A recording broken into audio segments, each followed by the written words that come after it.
ബന്ദറുക്കയിൽ വിദ്യാർത്ഥികളെ കൊണ്ട് അധ്യാപകരുടെ പാദപൂജ ചെയ്യിച്ചു എന്ന സംഭവമാണ് കഴിഞ്ഞ ദിവസം കണ്ടത്. ബന്ദറുക്ക കക്കച്ചാൽ സരസ്വതി വിദ്യാലയത്തിലാണ് ഇത് നടന്നത്. ഭാരതീയ വിദ്യാനികേതൻ്റെ കീഴിൽ പ്രവർത്തിക്കുന്ന സ്കൂളാണിത്. വിരമിച്ച 30 അധ്യാപകരുടെ കാലിൽ വിദ്യാർത്ഥികളെ കൊണ്ട് വെള്ളം തളിച്ച് പൂക്കളിട്ട് പൂജ ചെയ്യിക്കുകയായിരുന്നു. വിദ്യാർത്ഥികളെ നിലത്ത് മുട്ടുകുത്തി ഇരുത്തിയ ചിത്രം പുറത്തു വന്നിരുന്നു. ശേഷം കസേരയിൽ ഇരിക്കുന്ന അധ്യാപകരുടെ കാലിൽ പൂക്കളും വെള്ളവും തളിച്ച് പൂജ ചെയ്ത് തൊട്ടുവന്ദിക്കാൻ അവരോട് ആവശ്യപ്പെടുകയായിരുന്നു. ഈ സംഭവത്തിൽ പ്രതിഷേധം വ്യാപകമാവുകയാണ്. ബാലാവകാശ കമ്മീഷന് SFI കാസർഗോഡ് ജില്ലാ കമ്മിറ്റി പരാതി നൽകിയിട്ടുണ്ട്. ഇവിടെ മാത്രമല്ല, മാവേലിക്കര വിദ്യാധിരാജ വിദ്യാപീഠം സെൻട്രൽ സ്കൂളിലും ഇതേ സംഭവം ഉണ്ടായി. ഇവിടെ വിദ്യാർത്ഥികളെ കൊണ്ട് അധ്യാപകരുടെ കാൽ കഴിച്ച സംഭവത്തിൽ DYFI ആലപ്പുഴ ജില്ലാ സെക്രട്ടറി ജെയിംസ് സാമുവലാണ് വിമർശനവുമായി രംഗത്ത് വന്നത്. സംഘപരിവാർ നാടിനെ എങ്ങോട്ട് നയിക്കാൻ ശ്രമിക്കുന്നു എന്നതിൻ്റെ തെളിവാണ് ഈ പ്രവൃത്തിയെന്ന് ജെയിംസ് സാമുവൽ തൻ്റെ ഫേസ്ബുക്ക് കുറിപ്പിൽ പറയുന്നു. വിദ്യാർത്ഥികൾക്ക് പകർന്നു നൽകേണ്ടത് അജ്ഞതയല്ല, അറിവാണെന്നും സംസ്ഥാന സർക്കാർ വിഷയത്തിൽ ഇടപെട്ട് ശക്തമായ നടപടി സ്വീകരിക്കണമെന്നും ജെയിംസ് സാമുവൽ പ്രതികരിച്ചു. മാവേലിക്കര വിദ്യാധിരാജ വിദ്യാപീഠം സെൻട്രൽ സ്കൂളിൽ പാദപൂജ നടന്നു എന്ന വാർത്ത ഞെട്ടൽ ഉണ്ടാക്കുന്നതാണ്. ഗുരുപൂജ എന്ന പേരിൽ സ്കൂളിലെ 101 അധ്യാപകരുടെ പാദമാണ് വിദ്യാർത്ഥികൾ പൂജിച്ചത്. അധ്യാപകരുടെ കാലിൽ വെള്ളം തളിച്ച് പൂക്കളിട്ട് പൂജിക്കുകയായിരുന്നു.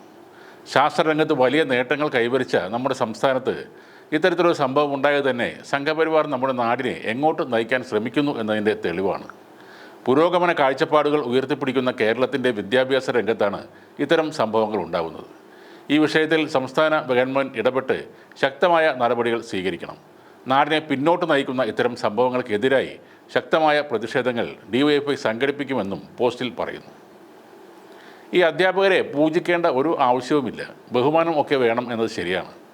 ഇപ്പോഴത്തെ അധ്യാപകർ ലക്ഷങ്ങൾ കൊടുത്ത് ജോലിയിൽ കയറുന്ന ആളുകളാണ്. അത് തിരിച്ചു പിടിക്കുക എന്നതാണ് അവരുടെ പ്രധാന ലക്ഷ്യം. പിന്നീടുള്ളത് ടെസ്റ്റ് എഴുതി സർക്കാർ സ്കൂളിൽ ജോലിക്ക് കയറിയവരാണ്. ഇവരൊക്കെ ഈ നാട്ടിലെ കുട്ടികളെ നന്നാക്കാൻ പ്രതിജ്ഞയെടുത്ത് മാത്രം വരുന്നവരല്ല. ഉപജീവന മാർഗമാണ് അവർക്ക് അധ്യാപനം എന്ന തൊഴിൽ.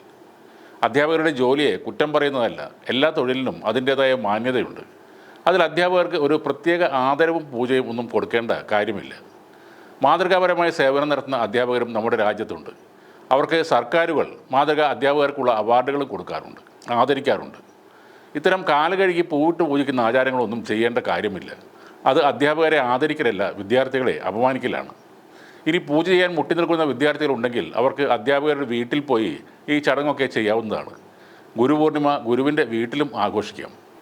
കേരളത്തിൽ ഇത്തരം പ്രശ്നങ്ങളുണ്ടായിട്ട് പ്രതികരിക്കാൻ SFI, DYFI എന്നീ സംഘടനകൾ മാത്രമേ ഉണ്ടായിട്ടുള്ളൂ. സംഘപരിവാർ അനുകൂലി സംഘടനകൾക്ക് പൂജയും കാലുകളിലും വിശുദ്ധവും പരിപാവനവുമായതുകൊണ്ട് അവർ എതിർക്കാൻ വരില്ല. തൂവെള്ള ഖതറണിഞ്ഞ് നടക്കുന്ന ഒരു കൂട്ടം യൂത്തന്മാർക്ക് നഗ്നതാ പ്രദർശനം നടത്തിയവനെ മാലയിട്ട് സ്വീകരിക്കാനൊക്കെ സമയമുണ്ട്. കേരളത്തിൽ ഇത്തരം ഒരു സംഭവം നടന്നത് അവരൊന്നും ഇതുവരെ അറിഞ്ഞിട്ടേയില്ല.